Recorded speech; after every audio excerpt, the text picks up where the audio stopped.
Assalamualaikum warahmatullahi wabarakatuh. Waalaikumsalam warahmatullahi wabarakatuh. Selamat pagi Pak Muklas. Dari mana Pak Muklasnya? Dari Palembangan, Oke. Palembangan Akuatik, Desa Palembangan. Kami dari kelompok 3 Pak, dari budidaya ikan kelas A dari Universitas Jenderal Sudirman. Ini kami melakukan penyuluhan untuk pemberian pakan artinya Pak kan kemarin sendiri kami kan sudah kesini untuk wawancara pemberian pakan alaminya itu Pak. Artemia atau dikenal juga sebagai brand shrimp atau udang air asin adalah zooplankton kecil yang umum digunakan sebagai pakan alami untuk larva dan benih ikan serta udang. Artemia memiliki kandungan nutrisi tinggi yang kaya akan protein, asam lemak omega 3, vitamin, dan mineral, menjadikannya pakan yang sangat baik untuk pertumbuhan cepat. Artemia sering diperdagangkan dalam bentuk kista atau telur kering yang kemudian dapat ditetaskan dengan syarat kondisi air yang sesuai, terutama salinitasnya. Nah, untuk pakannya sendiri, untuk salinitasnya memang kan proteinnya mencapai 60%, dan untuk lemaknya sekitar 20%, untuk karbohidratnya sekitar 30%, dan mengandung asam lemak dan nutrisi yang lain juga. Nah, untuk penetasannya sendiri nanti kita menggunakan merek TG Artemia dengan menggunakan magnet dan menggunakan wadah botol Pak nanti. Ini kan menggunakan wadah botol 15 liter ataupun botol 15 liter dengan dipotong bagian pangkal ekornya sekitar 5 cm. Terus buat lubang juga di sisi kanan kiri dalam pasang tali. Nanti untuk pemberian Artemia sendiri nanti bisa dijelaskan oleh Mas Bagus. Sebelum dilakukannya penetasan Artemia, pertama harus disiapkan persiapan wadah dulu ya Pak ya. Botol, makanya biasanya botol bekas minimal ya 1,5 liter, terus ya tadi dipotong, digantung, terus dibentuk kerucut. Wadah ideal sebaliknya berbentuk kerucut agar ada titik mati saat aerasi, tetapi botol dimodifikasi juga. Terus persiapan media tetas air gunakan air tawar yang sudah direbus atau didinginkan atau air kemasan. Terus garam, larutkan garam. Khusus Artemia lebih baik dengan takaran 15-30 gram per liter.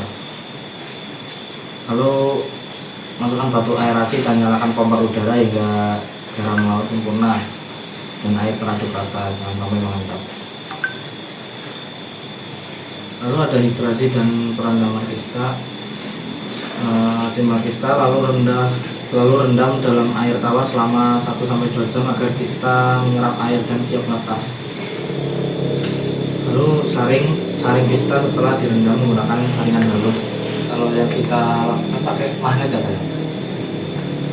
Terus proses penetasan, masukkan kista yang sudah direndam ke dalam botol berisi air garam bersalinitas tinggi.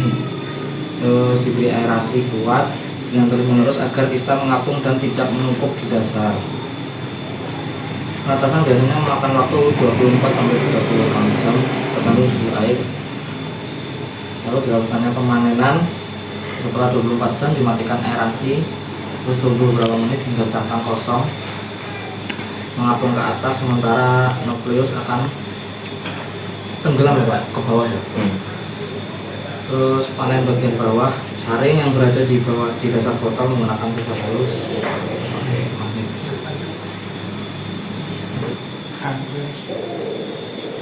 Dosis dan frekuensi pemberian Artemia.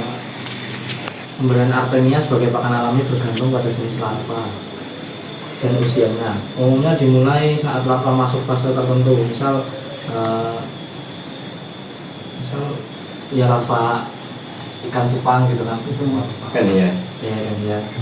Dengan frekuensi 2-4 kali sehari, pagi, siang, sore, malam. Untuk larva kecil 4-5 kali, dan dosis disesuaikan kepadatan larva. Bisa dalam bentuk individu per ekor atau diperkaya nutrisi seperti vitamin C disesuaikan kebutuhan agar pertumbuhan optimal. Dosis atau jumlah pemberian pakan artemia berdasarkan individu. Dosis bisa sekitar 20 individu per ekor untuk udang, disesuaikan dengan kepadatan dan ukurannya. Berdasarkan pengayaan, dosis pengayaan dengan diatom bisa 10 sel individu per hari. Dengan vitamin C dosis 100 mg per liter. Ini efektif untuk pakan pendamping. Berdasarkan persentase untuk pakan buatan pendamping bisa 5% dari berat pakan, tapi artemia lebih diutamakan karena ukuran dan gerakannya. Frekuensi larva kecil atau untuk udang ya Pak ya, 4-5 kali sehari. Terus larva ikan, misal larva ikan kakap 2 kali sehari pagi dan sore saat masuk fase tertentu dari hari ke-10 hingga ke-30. Terus secara umum frekuensinya tinggi 4-8 kali sehari untuk pertumbuhan optimal, terutama saat larva masih kecil.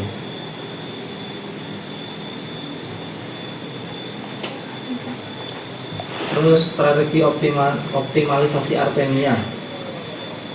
Untuk pengoptimalisasian artemia untuk pakan itu ya, pertama ada penyesuaian ukuran artemia dengan bukaan mulut larva.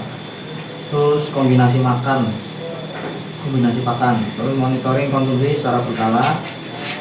Terus yang terakhir ada menghindari overfeeding.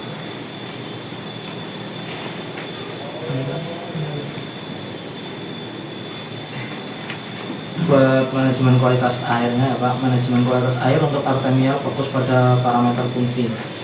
Salinitasnya optimal biasanya di 30-35 ppt untuk pentasan, kisaran 50-150 ppt untuk hidup.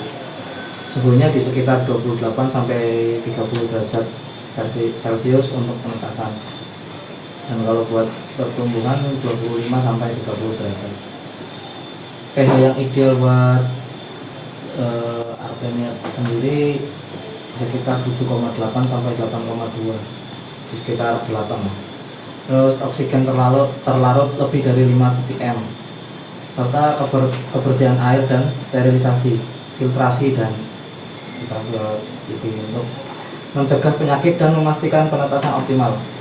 Seringkali menggunakan air laut alami atau air yang disesuaikan. Ini kan yang tadi parameter kualitas air optimal dari salinitas 30-35, suhu 28, oksigen. Dan kami membawa ini Pak, yang dari EG artemia sendiri, terus ini juga dengan magnetnya di situ. Mengapa artemia baik untuk pakan larva? Apa komponen nutrisi terbesar dalam artemia? Soal ketiga, berapa lama waktu penetasan artemia? Mengapa artemia baik untuk pakan larva? Satu, larva ikan, khususnya ikan hias ini kan lagi di farm ikan hias. Ikan hias itu paling bagus adalah pakan hidup yang ukurannya kecil. Karena apa? Ikan hias kan ikan yang renik-renik kecil-kecil dilihat dari keseniannya, maksudnya warna dan otomatis itu ikan-ikan kecil. Nah, ikan kecil itu akan makan sesuai dengan volume rahang mulutnya. Nah, pakan yang baik adalah pakan yang sesuai dengan ukurannya. Nah, karena larva ikan hias itu kecil, makanya dia akan makan yang kecil-kecil. Nah, pakan terbaik adalah pakan yang hidup. Karena apa? Dia akan makan dan tidak meninggalkan membuat sisa-sisa pakan itu menjadi amonia apa-apa. Kalau misalnya pakan buatan kan menjadi tenggelam menjadi amonia. Tapi kalau pakan hidup, dia akan berenang-renang mempertahankan hidup. Ketika si larva ikan kita sudah kenyang, otomatis tidak menjadi polusi air. Dua, apa komponen terbesar nutrisi pada artemia? Komponen yang terbesar adalah kandungan proteinnya yang mencapai 60%, itu bagus. Terus ada kandungan lemaknya yang baik untuk si larva ikan, untuk pertumbuhan ikan hias khususnya. Berapa lama waktu penetasan artemia? Artemia itu bisa ditetas minimalnya 2 kali 24 jam. Biasanya kalau kalau bagus itu 1 kali 24 jam sudah mulai menetas, bisa ditebar atau diberi makan setelah 1 kali 24 jam minimal itu sudah bisa ketika larva kita sudah membutuhkan pakan segenap. Kalau lebih optimalnya 2 kali 24 jam. Begitu kira-kira. Baik Pak, dikarenakan sudah di sini mungkin langsung untuk pengaplikasian dari artinya ini sendiri Pak. Mau diperkenankan nggak Pak sebelumnya? Monggo. Terima kasih Pak karena sudah menerima kami sebelumnya untuk penyuluhan di tempatnya Bapak di Panembangan Akuatik sendiri. Kami kalau misalkan ada salah kata ataupun salah perbuatan mohon maaf sebelumnya. Sebelumnya wassalamualaikum warahmatullahi wabarakatuh. Waalaikumsalam warahmatullahi wabarakatuh.